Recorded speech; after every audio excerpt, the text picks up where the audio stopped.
For the husband-wife team of Dave Harris and Megan Draham, the idea of owning and operating their own distillery was a dream 11 years in the making. These barrels must mean a lot to you, right? Because this was like these are like your babies, right?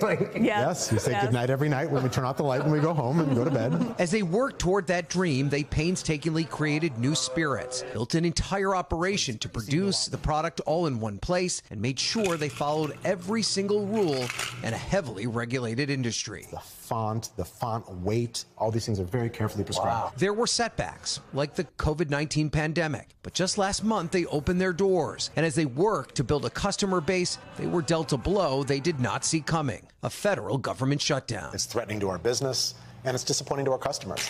A big part of their launch plan was to take advantage of the holidays to draw in new customers with the release of new inventive cocktails and liqueurs. That's part of what really drew us to this whole process, is being able to be creative and come up with lots of different products to share with our customers. But each one of those drinks requires a label and formula approval from the federal government if they're using unique or non-standard ingredients. And the system to get sign-off is shut down. You send in something and you just get an out-of-office reply? There's none. There's yes, nothing we can at enter all. it on the website. We can put it in, but it's a closed system. Nothing's happening. Bilberry, juniper, and rosemary.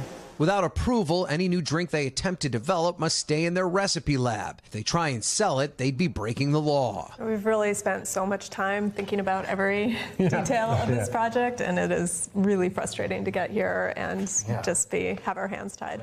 And as the busy holiday season ramps up, they're stuck with a limited menu of already approved drinks, losing out on potential sales and repeat customers. People will notice, and they're going to get sick of our very limited opening menu that we're constrained to until the government reopens. The story of Song Dog Distillery is just one example of the ways, big and small, the federal government shutdown is impacting American businesses. Right now, an estimated 1.4 million federal workers are going without pay. Federal grants and new Small Business Administration loans are paused. Small business contractors with the government are already losing $3 billion a week. And 42 million low-income Americans are in limbo as funding for food assistance is battled in court.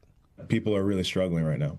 Richard Trent leads the Main Street Alliance, a network of 30,000 small businesses. When Washington shuts down, Main Street doesn't get to. So small business owners still have to pay employees, they still have to cover rent and serve their communities, but they can't get approvals, they can't access loans, and they can't plan for what's next.